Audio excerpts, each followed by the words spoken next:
Okresné mesto Revúca leží v Muránskej doline obkolesené masívmi Stolických vrchov a Revúckej vrchoviny.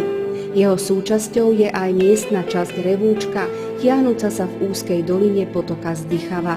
Prvýkrát sa sídlo na tomto území písomne spomína v roku 1357 pod názvom Naď Revce.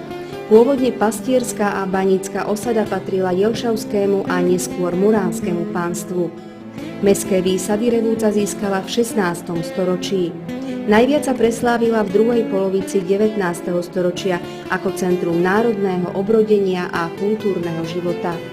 Toto obdobie pripomína predovšetkým budova prvého slovenského gymnázia, ktoré tu bolo založené 16. septembra 1862.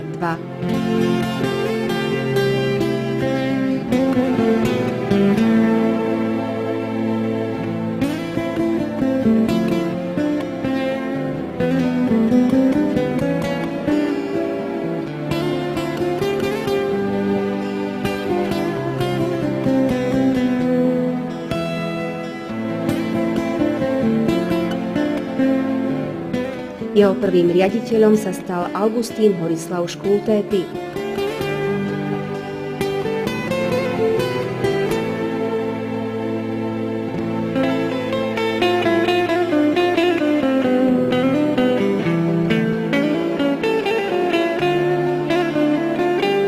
Okrem neho tu pôsobilo a študovalo mnoho iných významných slovenských osobností, napríklad Štefan Marko Daxner, Ján Francisci, Julius Botto či Martin Kukučín.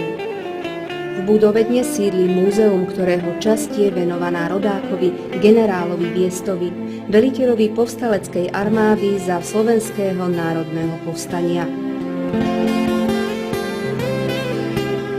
Budova súčasného gymnázia bola postavená a vysvetená v roku 1873. Zo sakrálnych pamiatok Revúcej dominujú dva kostoly. Rímskokatolícky kostol svätého Vavrinca bol postavený v gotickom štýle v polovici 15. storočia. Klasicistický evanjelický kostol dokončili v roku 1785 a väžu pristavali o 3 roky neskôr. Vedľa neho nájdeme ďalšiu kultúrnu pamiatku, evanjelickú faru. Z architektonického hľadiska je zaujímavá klasicistická dvojpodlažná budova Mestského úradu, postavená v roku 1819.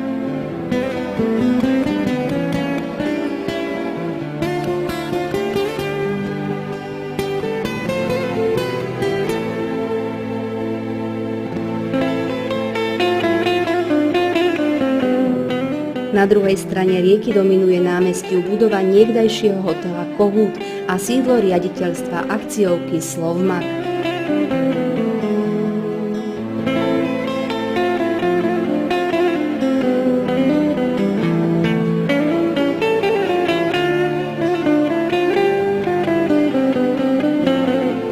Pamiatky doplňajú aj zachovalé mešťanské domy z 19. storočia. Revúca je rodiskom a pôsobiskom viacerých významných osobností, čo dosvedčuje aj množstvo pamätných tabúľ, ktoré pri prechádzke mestom môžete objaviť.